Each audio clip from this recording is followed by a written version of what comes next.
दुंहाव मेला बिसायख'थि थासारि सफैलायबाय। खाबु फलानफोरा खाबु लाफैलायबाय।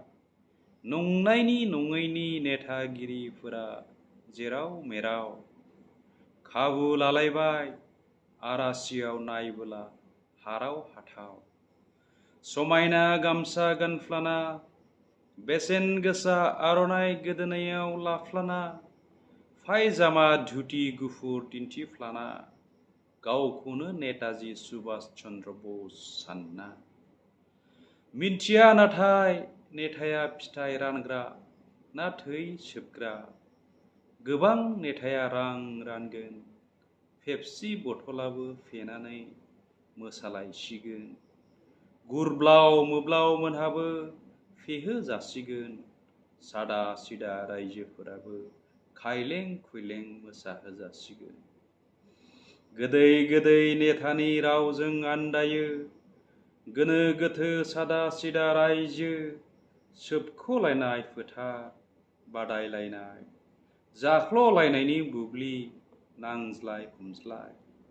दुखु जानो नाङा दुखुथिया राइजो, जिंगा सिनो नाङा अन्थाव बाथाव राइजो। बिब्दिनो थांखासिगोन समफोरा हालो दैलो। आथिखालनि रावबो नेताया राननानै होफेराखै। रांजों बायनो नाजायो अन्थाव बाथाव राइजोफोरखौ। बे रांखौनो देरहानायनि उनाव बुथुमफिनगोन, जोंनि थैखौ सोबख'नो नाजाफिनगोन। बिब्दिनोसै जोंनि राजखान्थि थासारिया, बिब्दिनो थांसिगोन राजखान्थि आबहावाया।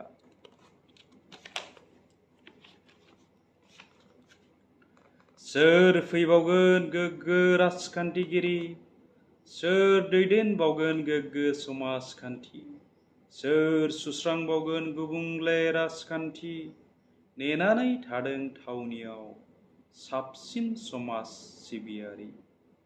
नंगौ खायफाया नाजादों समाज सिबिनो, थारैनो दंमारो बिसोरनि गेजेरावनो गोग्गो गोथौ मेलेमजों नायबिजिरग्रा, गोग्गो समाज जानांगौनि गाबखांग्रा।